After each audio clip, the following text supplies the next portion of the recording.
Doctor ने अपना stethoscope बच्चे की छाती से हटाते हुए अपने सामने रखी जांच रिपोर्ट पर नजर डाली। डेटा बहुत स्पष्ट था। दुर्भाग्यवश यह गैर टाइप 2 सूजन प्रकार का गंभीर अस्थमा है। उसके लिए इसका क्या मतलब है? बच्चे की मां ने पूछा और उसने बच्चे का हाथ जोर से पकड़ लिया। यह अस्थमा का एक पुराना प्रकार है जो दवाओं या स्टेरॉयड से ठीक नहीं होता। दुर्भाग्य से उनके मामले में यह विशेष रूप से गंभीर प्रतीत होता है। उनके फेफड़े अपंग हो गए हैं और उन्हें सामान्य जीवन जीने के लिए नियमित रूप से नेबुलाइजेशन की आवश्यकता होगी। यह सुनकर वह कांप उठी। लड़के की बात करें तो उसे कुछ भी समझ में नहीं आया कि क्या कहा जा रहा है, लेकिन उसकी मां की उदास चिंता उसके भीतर समा गई थी। उसे लगा कि उसका गला भर आया है, आंसू बह रहे हैं जो उसके उग्र धैर्य के बावजूद बहने की धमकी दे रहे थे। बातचीत आगे बढ़ने के साथ साथ उसकी सांसें और भी ज्यादा बेचैन और कठिन होती गईं और उसकी मां की निराशा और भी ज्यादा स्पष्ट होती गई। उसे लगा जैसे वह किसी पहाड़ पर चढ़ रहा हो। उसे लगा जैसे उसे तकिए से सूंघा जा रहा हो। उसे लगा जैसे हवा पतली होती जा रही है। मां! वह बुरी तरह हांफते हुए रोने लगा। जॉन! उसने उसका चेहरा अपने हाथों में थाम लिया। वह उसकी कांपती हथेलियों से उसका डर महसूस कर सकता था। मुझे तुरंत 5 मिलीग्राम एल्ब्यूटेरोल की जरूरत है, डॉक्टर ने तुरंत फोन किया। शांत हो जाओ बेटा, डॉक्टर ने तुरंत शांत भाव से कहा। गहरी सांस लो, सब ठीक है। वह झूठ बोल रहा था। लड़के को नहीं पता था कि उसे कैसे पता चला, लेकिन वह अपने दिल में जानता था कि वह आदमी झूठ बोल रहा था। उसकी दृष्टि लाल हो गई और उसे लगा कि उसका दिमाग धुंधला हो रहा है। उसने फुसफुसाते हुए कहा और उसे पकड़ने की कोशिश की। पहले असंयम हुआ। जो आखिरी बार शांत हुआ वह उसकी मां का बात नाम चिल्लाना था। जॉन प्लास्टिसिटी लिफ्ट अपनी सांसें तेज और धीमी गति से चला रही थी। वह तीर्थ यात्रा से चली थी। उसे याद करने में बस एक पल लगा। TSK वही दुःस्वप्न फ्लैशबैक, सबसे बुरे प्रकार के दुःस्वप्न सबसे वास्तविक थे। वह एक बिल्डिंग से फ्री ड्राइले वाले विचारधारा वाले प्लास्टिक दुःस्वप्न को देखना पसंद करता था, लेकिन नहीं, वह अपने जीवन के सबसे बुरे दिन को फिर से जिएगा।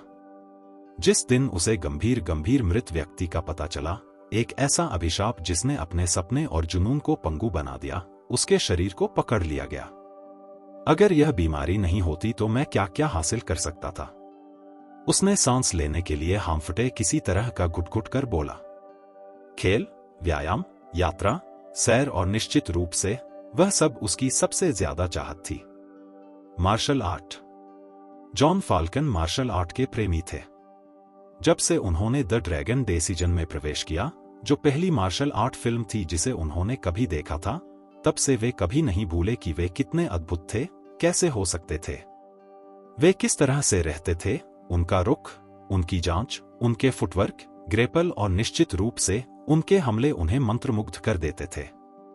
उन्होंने अपना पूरा जीवन उन्हें समर्पित कर दिया, हालांकि उस तरह से नहीं जैसा कि कोई मार्शल आर्ट का प्रेमी उम्मीद करता है।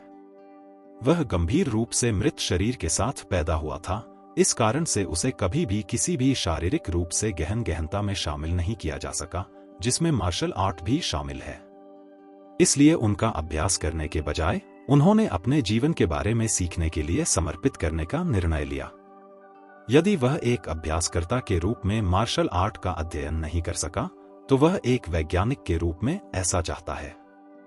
पाठ्यपुस्तक वर्ष की आयु तक उन्होंने भौतिक शास्त्र में स्नातक की डिग्री और मानव शरीर रचना विज्ञान में पुस्तकालय और अध्ययन में एक छोटी सी उपलब्धि हासिल की थी।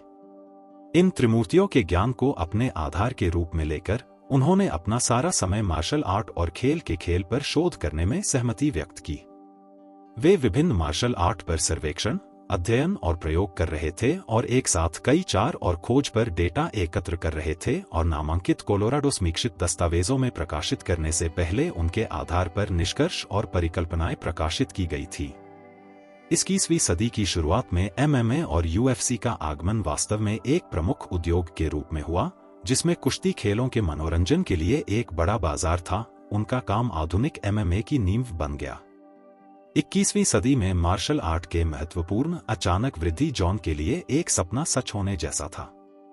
उन्होंने एथलीट गेम्स की रोटी और मक्खन पर काम करने के लिए शोध प्रकाशित किया और फिर उनकी मृत्यु हो गई। 39 साल की उम्र में उनकी पहली से ही कमजोर खजाना काम करना बंद कर दिया गया था और वे एक सागर से नष्ट हो गए थे।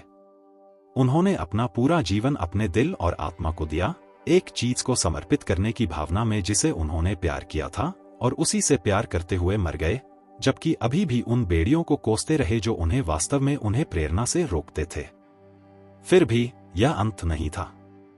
हम्मा जॉन हिले, क्योंकि उन्हें एक अजीब सी अनुभूति हो रही थी। क्या मैं नहीं मर गया? जॉन को यह तो पता नहीं था कि क्या हो रहा है, लेकिन जब उसने अस्पताल में आखिरी बार अपनी खुद की खोई हुई अनुभूति की थी, तो उसे इस बात का पूरा यकीन था कि उसकी मौत हो जाएगी। उसकी आखिरी नजर यह थी कि डॉक्टर ने उसे बताया था कुछ न कुछ इंजेक्शन लगा रहे थे। मुझे नहीं लगता।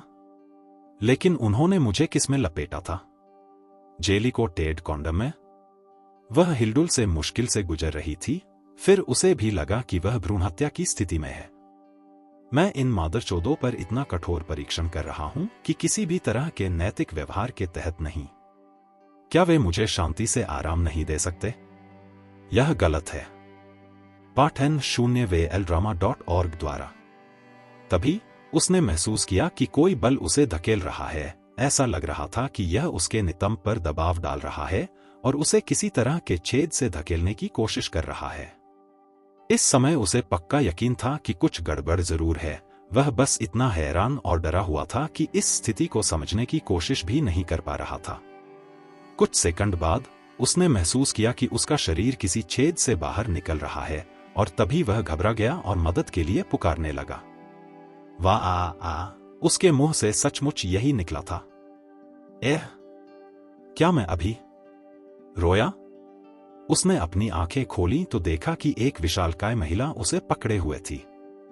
नहीं, वह विशाल नहीं है, मैं ही छोटा हूं। वह अपनी जिद्दी आधी बंद आंखों से भयभीत होकर अपनी मुड़ी हुई छोटी भुजाओं पर बड़ी मुश्किल से नजर डाल पाया। जल्दी करो, उसका इलाज करो। उसकी सांसें खतरनाक रूप से उथली हो गई हैं और पुतलियां फैल गई हैं।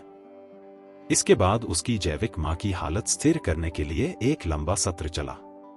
कथित डॉक्टरों और नर्सों ने बहुत लगन से कई तरह की कोशिशें की, लेकिन अफसोस कोई फायदा नहीं हुआ। धीरे धीरे लेकिन निश्चित रूप से उसकी आंखों की रोशनी चली गई। फिर भी उन्होंने एक बार भी जॉन से मुंह नहीं मोड़ा। मृत्यु का समय 17:42। जॉन को उनकी भाषा समझ में नहीं आई, लेकिन उसे समझ में आ गया कि क्या हुआ था।